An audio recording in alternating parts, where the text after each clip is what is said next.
अस्सलाम वालेकुम everyone, welcome back to my channel all in one education. तो आज हम अपना कंटिन्यू करेंगे फाइनेंशियल अकाउंटिंग। हम पढ़ रहे थे 1.12 1.10 ए तक हमने क्वेश्चन फ्रैंकफर्ट के सॉल्व कर लिए थे। आज हम उसके आगे देखेंगे 1.12 ए से। उम्मीद करता हूँ कि आप उसके साथ साथ और नंबर वाले सवाल सॉल्व कर रहे होंगे। तो चलिए देखते हैं 1.12 पे हमारे को क्वेश्चन क्या कह रहा है। Complete the columns to show the effects of the following transactions. अच्छा, ये सवाल शुरू करने से पहले मैं आपको कुछ चीज़ें बता दूँ कि देखें, जब आप कोई बिज़नेस करते हैं ना, तो उसके दो पहलू होते हैं, एक आप और एक आपका बिज़नेस। अगर आप चाहते हैं कि आपका बिज़नेस ग्रो करे तो आपको इन दोनों चीज़ों को अलग लेकर चलना पड़ता है। ये नहीं कि अगर आपके कोई बिज़नेस में फ़ायदा हो रहा है, उसमें पैसे आ रहे हैं, तो आप जो अपनी मर्ज़ी के हिसाब से उस बिज़नेस में से पैसे निकाल रहे हैं। कभी ज़रूरत पड़ी कि आपने कहीं दावत में जाना है, आपने उसमें से पैसे निकाल लिए, चाय मंगवानी है उसमें से पैसे निकाल लिए। इस टाइप से नहीं चलता, आपको एक बिल्कुल हिसाब से चलना पड़ता है। जो आपने रकम अपने लिए, अपने एम्प्लॉयज़ के लिए जो आपने डिसाइड करी होती है, जो सारी चीज़ें होती हैं, आपको उसी हिसाब से काम करना पड़ता है ताकि आपका बिज़नेस फिर एक मेंटेन रहे, अकाउंट्स आपका मेंटेन रहे। तो अच्छा बिज़नेस चलाने के लिए ये एक अच्छी स्ट्रेटजी है। आपको अपना और अपने आप को और अपने बिज़नेस को दो अलग अलग रखने पड़ते हैं। बिज़नेस में कोई इमोशंस, कोई सेंटिमेंट्स नहीं होते कि कोई आपकी रिश्तेदारी वगैरह, ये सब चीज़ें आपकी एक अलग होती हैं। ये आपकी घरेलू, जैसे बोलते हैं ना, एक घरेलू लाइफ और एक ऑफिस वाली लाइफ बिल्कुल अलग होती है। तो बिल्कुल उसी तरह ये दोनों चीज़ें अलग रखनी पड़ती हैं। अच्छा, फाइनेंशियल अकाउंटिंग में अब हम जो सवाल शुरू करने जा रहे हैं कि एक जैसे ट्रांजैक्शन दी हुई है तो उसके दो पहलू होते हैं कि अगर कहीं पैसा आ रहा है तो वो कहीं से जा भी रहा होगा। तो ये चीज़ हमें रिकॉर्ड करनी होती है कि अभी तो फ़िलहाल हम डेबिट और क्रेडिट में बात नहीं करेंगे क्योंकि हमारा ये पहला चैप्टर है। तो इसलिए हम अभी फ़िलहाल पॉजिटिव और नेगेटिव में बात करेंगे कि कहाँ चीज़ बढ़ रही हैं। अगर चीज़ बढ़ती है तो हम पॉजिटिव लिखते हैं, अगर चीज़ घटती है तो हम उसको नेगेटिव लिखते हैं। तो चलिए देखते हैं। ए बोल रहा है about a van on credit 8,700 euro. एक वैन खरीदी है लेकिन कर्जे पे 8,700 यूरो। क्योंकि हमें पता है वैन हमारा जो है एसेट है, तो इसलिए एसेट हमारा बढ़ा है। सबसे पहले एसेट बढ़ा है क्योंकि हमारे पास वैन आई है नई नई। ठीक है, लेकिन उसने वैन खरीदी किस पे? लाइबिलिटी पे, कर्जे पे। जब उसने कर्जे पे वैन खरीदी है तो यानी कि उस पर लाइबिलिटी चढ़ी है, लाइबिलिटी इंक्रीज़ हो रही है। उस पर 8,700 लाइबिलिटी उस पर इंक्रीज़ हुई है। अब वो उससे पहले उसके ऊपर थी या नहीं थी, ज़ीरो थी, जो भी थी, लेकिन अभी फ़िलहाल लाइबिलिटी इंक्रीज़ हुई है।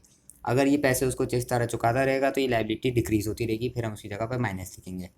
तो ये थी पहला रिकॉर्ड। नंबर बी कह रहा है रिपेड बाय कैश अलोन और टू एफ डब 10,000 यूरो। अच्छा, इस सवाल का एक अजीब सा है कॉन्सेप्ट के ना, इस पर रीपेड लिखा हुआ है। हालांकि उसने हमें पूरी कंडीशन नहीं दी हुई है कि उस वो बंदा उसको रीपेड कर क्यों रहा है। क्या वो पहले उसको पैसे दे चुका था, कुछ मसला हो गया था, तो उसने वो हमें पूरी बयान नहीं किया, तो इसको हम पेड मान के चलते हैं। पेड बाय कैश अलोन और टू एफ डब 10,000 यूरो।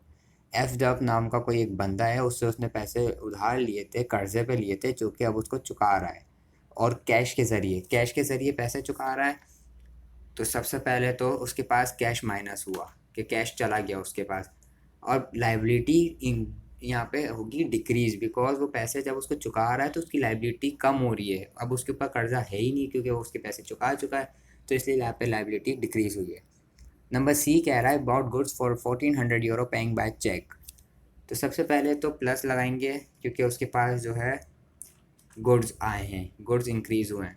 अब वो गुड्स कुछ भी हो सकते हैं, कोई भी इक्विपमेंट, कोई भी उसका बिजनेस का सामान, कुछ भी स्टॉक वगैरह। तो उसका गुड्स इंक्रीज़ हुए हैं और पैसे उसने चेक के ज़रिए यानी बैंक से ट्रांसफ़र किए होंगे या चेक दिया होगा जो भी, तो वो उसमें से माइनस हो जाएंगे अकाउंट में से। ठीक, जब भी मैंने यहाँ पे एसेट में प्लस भी किया है और माइनस भी किया है। अब डी वाला देखते हैं। डी वाला कह रहा है the owner puts a further 4,000 cash into the business. अब मैंने आपको बताया था जब आप बिजनेस में पैसा डालते हैं तो वो आपका कैपिटल होता है। तो सबसे पहले मैं यहाँ पे कैपिटल को इंक्रीज़ कर देता हूँ क्योंकि कैपिटल में उसने पैसे डाले हैं। अच्छा देखें, अब आप बोलेंगे कि एसेट्स में मुझे माइनस लिखना चाहिए क्योंकि पैसे गए, लेकिन अब आप देखें, मैं हूँ, मैंने अपने पास से 4,000 निकाल के बिज़नेस में डाले हैं। तो मैंने अभी आपको जिस तरह बताया, मुझे और मेरा बिज़नेस बिल्कुल अलग अलग चीज़ें हैं। मुझे खाली अपने बिज़नेस का रिकॉर्ड करना है। जो सारी चीज़ें मैं रिकॉर्ड करता हूँ बिज़नेस की करता हूँ, अपनी नहीं। मैंने 4,000 कैपिटल में डाले, अब मुझे उससे कोई गर्ज़ नहीं है कि वो 4,000 मेरे पास आए कहाँ से। मैंने डाले, मेरे दोस्त ने दिए या कुछ भी, वो मेरे को फ़र्क नहीं पड़ता। बस ये मेन मेन यहाँ पे कॉन्सेप्ट ये है कि मेरे पास 4,000 कैपिटल में और इंक्रीज़ हुए हैं। अब वो 4,000 आए कैश के ज़रिए, तो यानी कि मेरा यहाँ पे कोई नुकसान नहीं हुआ है, मैंने अपने ही पैसे कैपिटल में डाले, तो मेरे पास पैसे बड़े हैं। मैं यहाँ पे माइनस नहीं करूँगा क्योंकि बिज़नेस के हिसाब से देख रहा हूँ, तो मेरे पास पैसे आए हैं। अब वो मेरे पर्सनल अकाउंट से माइनस हुए हैं तो वो एक अलग मैटर है, क्योंकि वो मेरा मी में आ जाएगा, माय बिजनेस में नहीं आएगा। होपफुली आप समझ गए होंगे मैं क्या कहना चाह रहा हूँ। अब देखते हैं ई। Adapter returns to us 150 euro goods, we agree to make an allowance for them. अच्छा, वो यहाँ पे ये कह रहा है एक डेप्टर है जो जिसने आपको जो है, डेप्टर आपको मैंने बताया था कि वो बंदा होता है जो आपसे उधार लेता है। तो उसने कुछ गुड्स रिटर्न किए हैं 150 यूरो के, और हमने उसको मतलब रिटर्न करके दे दिए। तो उस इधर जो है ई वाले में हमारे पास एसिड ही प्लस हो रहा है, एसिड ही माइनस हो रहा है, क्योंकि देखें अब जो है वो डेप्टर जो है हमें सबसे पहले उसने हमें प्रोडक्ट रिटर्न किया है, ठीक है, तो हमारे पास प्रोडक्ट आया है। अब वो डेप्टर जो है जब हमें $150 150 की गुड्स रिटर्न करेगा, तो उसने जो हम पे उधार से हमसे चीज़ें ली थी, तो उस पर उधारी भी कम हुई है पहले के मुकाबले में, तो इसलिए हम उसको माइनस भी करेंगे। एफ एफ कह रहा है about goods on credit 760 euro. ये बिल्कुल ऊपर वाले की तरह है, वैन वाले की तरह बिल्कुल इजी सा है। अबाउट गुड्स यानी कि एसेट इंक्रीज हुआ है, और क्रेडिट के ज़रिए यानी कि माइनस हुआ। बल्कि एक second, about goods on credit 760 euro, ठीक है। लाइबिलिटी बल्कि बड़ी है, ये वैन वाले की तरह है ना, तो ये प्लस होगा।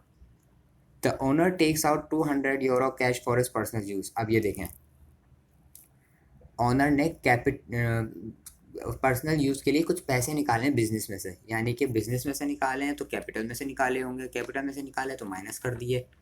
अब कैपिटल में तो निकाले, लेकिन मैं यहाँ पे कैश की जगह पे पॉजिटिव नहीं करूँगा, वही same reason, me and my business are two different things. तो मैं यहाँ पे खाली बिजनेस का रिकॉर्ड करूँगा, तो मेरे पास बिजनेस के हिसाब से ये है कि कैपिटल से पैसे गए हैं, और वो किस सूरत में गए हैं, वो कैश की सूरत में गए हैं, तो कैश माइनस हुआ है, डेट्स ऑल। अब वो मेरे पास पर्सनल यूज़ के लिए मेरे पास आए हैं, वो मैं रिकॉर्ड नहीं करूँगा, उससे मेरे को कोई गर्ज ही नहीं है। ठीक, एच वाला देखते हैं। We pay a creditor 1150 euro by cheque. हमने क्रेडिटर को पैसे चेक के ज़रिए दिए हैं, यानी कि माइनस हुआ बैंक में, ठीक है, और जो है चेक के ज़रिए हमने पैसे क्रेडिटर को दिए, यानी कि हमारी लाइबिलिटी कम हुई है पहले के मुकाबले में। अब हमने उसको थोड़े से या पूरे जितने भी पैसे चुकाए, हमारी लाइबिलिटी यहाँ पे डिक्रीज़ हुई है। तो बेसिकली ये था क्वेश्चन नंबर 1.12 से। उम्मीद करता हूँ आपको समझ आया होगा। इसी के जैसा 1.11 आपको सॉल्व करना है। उम्मीद करता हूँ आपको समझ आ गया होगा, ना भी समझ आया हो तो आप कमेंट सेक्शन में बताएं, इंशाल्लाह मैं आपको मुकम्मल गाइड करूँगा। तो अगला सवाल 1.14 है, बहुत जल्द इसके साथ अपलोड हो जाएगा। तब तक के लिए अपना ख्याल रखें, चैनल को सब्सक्राइब करें, बेल आइकन को हिट करें, ताकि बाद वाली वीडियो का नोटिफिकेशन आपको आ जाए। ओके, तब तक के लिए अल्लाह हाफ़िज़।